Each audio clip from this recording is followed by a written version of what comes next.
श्रीमती नवनीत राणा। बहुत बहुत धन्यवाद सर अध्यक्ष ji. Family court amendment bill 2022 के लिए आपने मुझे बोलने का मौका दिया। It is not related to Maharashtra but yes it is come to this parliament sir.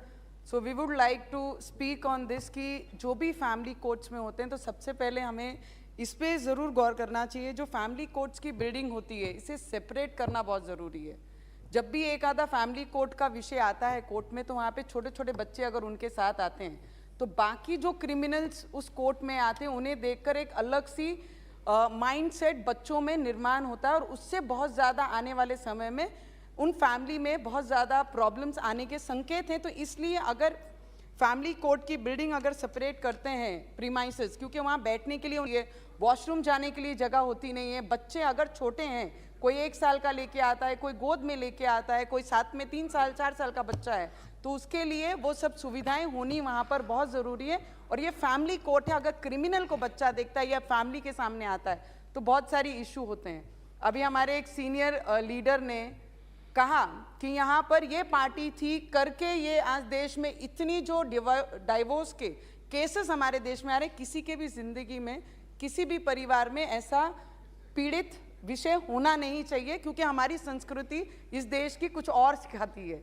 सतियों के देश में रहने वाले हम महिलाएं हैं, यहाँ पर सती होती थी महिलाएं, ऐसे देश में हमने रही और हमारी संस्कृति भी यही सिखाती है कि आखिरी क्षण तक हम आधी रोटी चटनी खाकर हम उस परिवार में रहें, उस जीवन साथी के साथ रहें, पर वो हर चीज़ में हमने उस परिवार का साथ नहीं छोड़ना चाहिए। ये संस्कृति हमें सिखाती है और वो हम करते भी हैं। 1% हमारे देश में ऐसी महिलाएं, अगर वो जिस तरीके से बता रहे हैं, it is from the party to whom I support in this parliament house sir. But कभी कभी ऐसी चीज़ें आ जाती हैं जो आप डाइजेस्ट नहीं कर सकते हैं। अगर आप बोलेंगे कम्युनिस्ट माइंड के लोग थे या कांग्रेस दिमाग के लोग थे इसलिए आज डिवोर्स को इतना बढ़ावा मिले, नहीं सर। हमारे संविधान ने लिबर्टी दी है, हमारे राइट्स के लिए, हमारी लड़ाई के लिए हम लड़ सके, वो राइट्स हम लड़ रहे हैं।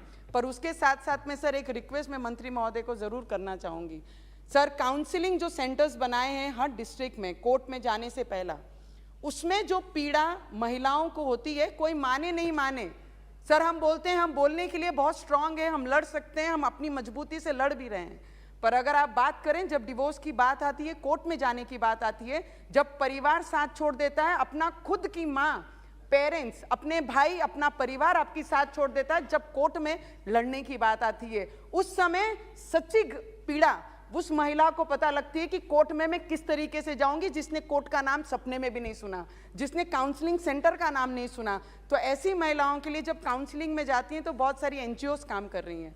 मैं ये नहीं कह रही कि एनजीओस अच्छा काम नहीं कर रही हैं सर, एनजीओ अच्छा काम कर रही हैं।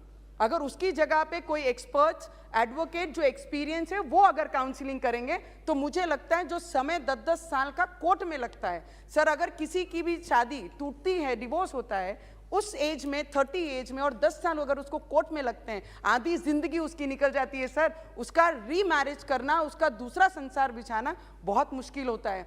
तो उसके लिए भी हमें सोचना चाहिए सर कि उन्हें जो पीड़ा होती है काउंसलिंग सेंटर से लेकर कोर्ट में जाने से लेकर, कोर्ट में अलग अलग बातें, समाज में समाज के ताने, पुरुष को बहुत कम सहना पड़ता है, महिलाओं को बहुत ज़्यादा सहना पड़ता है सर। उसके बारे में अगर हमने सोचा, this is not related to this bill, पर मैं ये चाहूँगी सर कि काउंसलिंग सेंटर में एक्सपीरियंस एक्सपर्ट्स लोगों को अगर आपने बिठाया, कोई रिटायर्ड एडवोकेट्स को बिठाए, तो उन्हें काउंसलिंग करेक्ट तरीके से वो दे सकेंगे और महिलाओं को बहुत बड़ा फायदा उनके भविष्य के लिए हो सकेगा sir. This is a very good bill, it belongs to Nagaland, Himachal Pradesh, but sir yes, female from whole India ये आपको देख रही है कि इसके ऊपर भी बहुत सारी चर्चा आनी चाहिए। जो समस्या महिलाओं के लाइफ में आती हैं, फिर वो यंग एज हो या मिडिल एज हो या 50 क्रॉस करती हो, उसका ध्यान हम सभी को रखना बहुत ज़रूरी है। बिकॉज येस, महिला is the power of this India और हम महिलाओं को ऐसे कमज़ोर होने नहीं दे सकते। उसका साथ मैं आपसे ज़रूर विनंती करूँगी कि ऐसे केसेस में उनके साथ में भी कोई भी खराब ट्रीटमेंट काउंसलिंग सेंटर से लेके कोर्ट में ना हो सर, इतनी रिक्वेस्ट मैं आपसे ज़रूर करूँगी। And I support